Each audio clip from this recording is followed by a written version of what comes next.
So today we're at Rosewood Estate Winery and Meadery, and we have a couple people here who are going to explain a little bit about what goes into making wine, what goes into making mead, how it's different from some of the big boys compared to some of the smaller ones.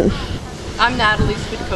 I'm the winemaker here at Rosewood Estate Winery. Okay. And I'm Luke Karwinski, and I'm an assistant winemaker and also taking care of the vineyard, managing the vineyard. Great. I think where we'd like to start is for people who have never gone through harvest. What should they know before they show up at the winery to help out? Is there any tips that they should have? They should wear, what they shouldn't? It depends on the day, I suppose. If it's going to be a nice bright day like today and cooler, then nice comfortable long sleeve cotton shirt and some rubber boots is always helpful. Mm-hmm. And a good attitude and good energy. When they actually get here and they're actually in there doing the work, is it a lot of hard labor? Are they expected to have some aches and pains at the end of the day? Well, it depends on, I guess, what job they're going to be doing. If they're going to be out on the crush pad and doing some grape sorting, they're going to be over the shaker table where we're sorting out the grapes and the clusters, and there's going to be some removal of the rotten grapes or desiccating grapes from the really good, plump, ripe grapes. So there's going to be some separation there. So if you're ready to stand up, for a good part of the day, we always stop for a nice harvest lunch halfway through the day and take a break. So typically there's not a lot of aches and pains for anybody. Okay. Unless you're picking grapes. Yes. Very true. That can be back-breaking work, I know from experience.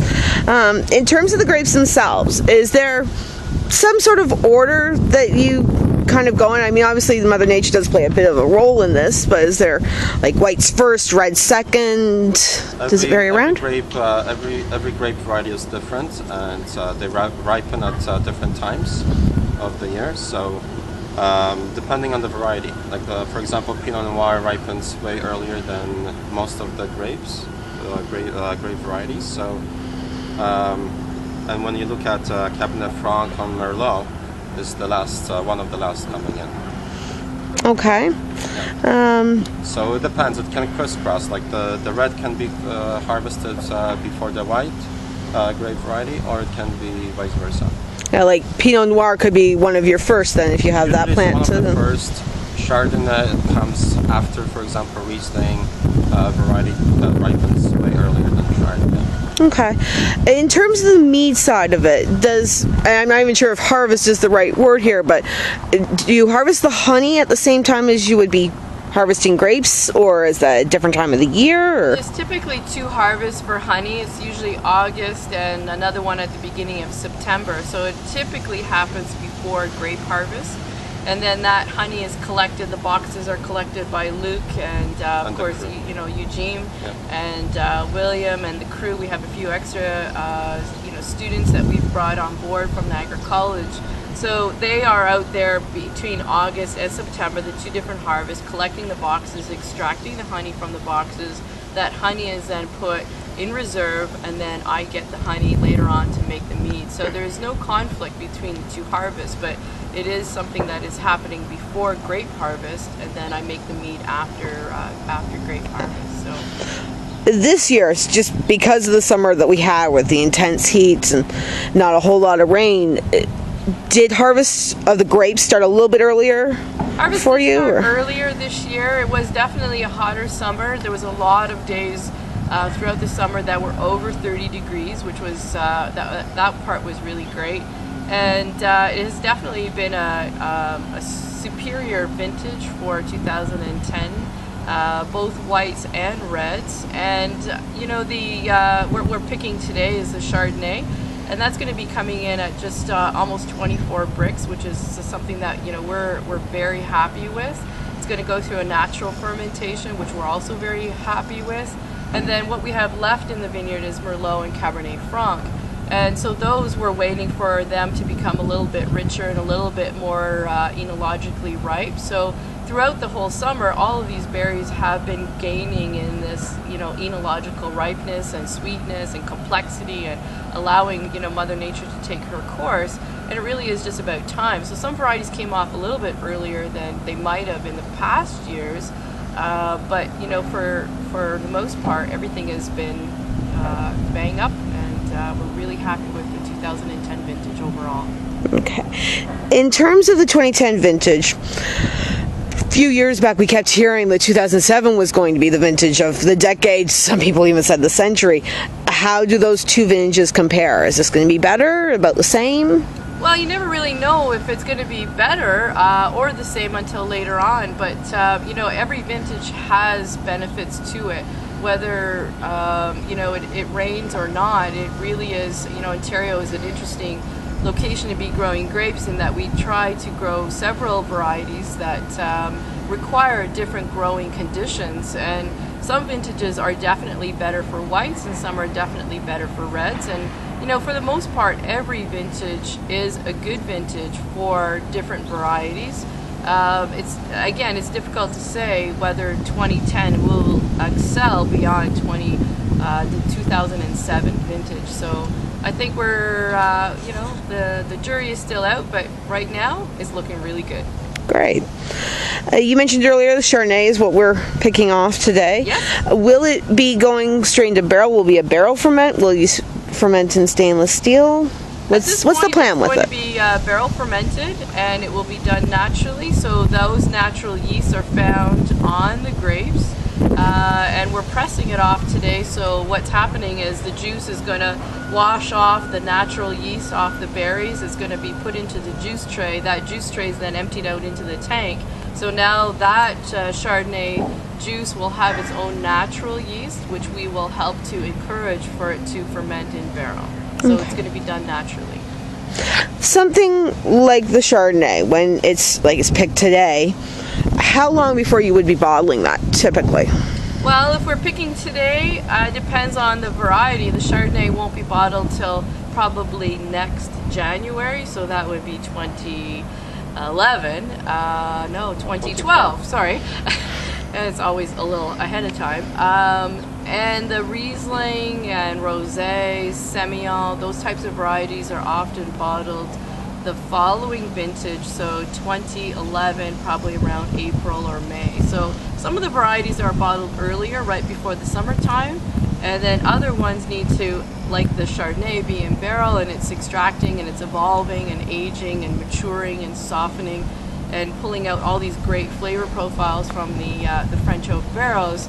Takes a little bit longer, and so therefore will be bottled a little bit later in the season.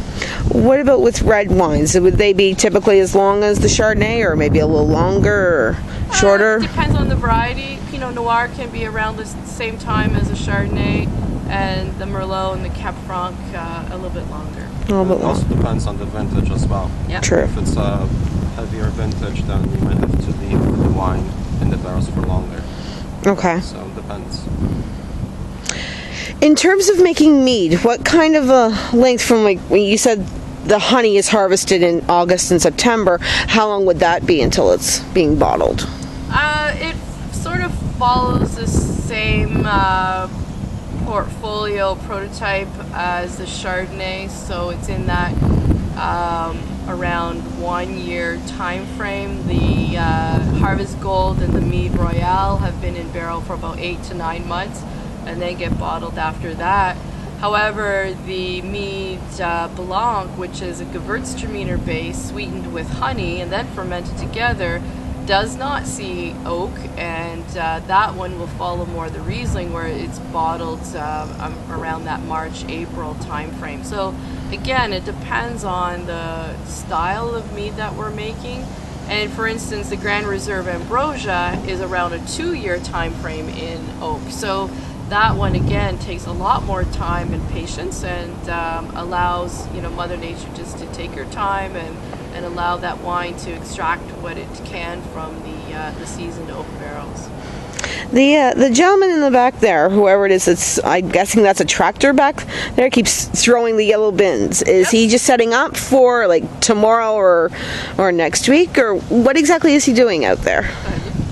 Well, we're actually picking Chardonnay like we Right talked now. about a couple minutes ago. So we're picking Chardonnay, and there is around 20 people out there, and as they're picking the Chardonnay into the yellow baskets, the yellow baskets are put, the grapes that are in the yellow baskets, they're put into a bin, and the bin comes into the winery or onto the crush pad and is being weighed.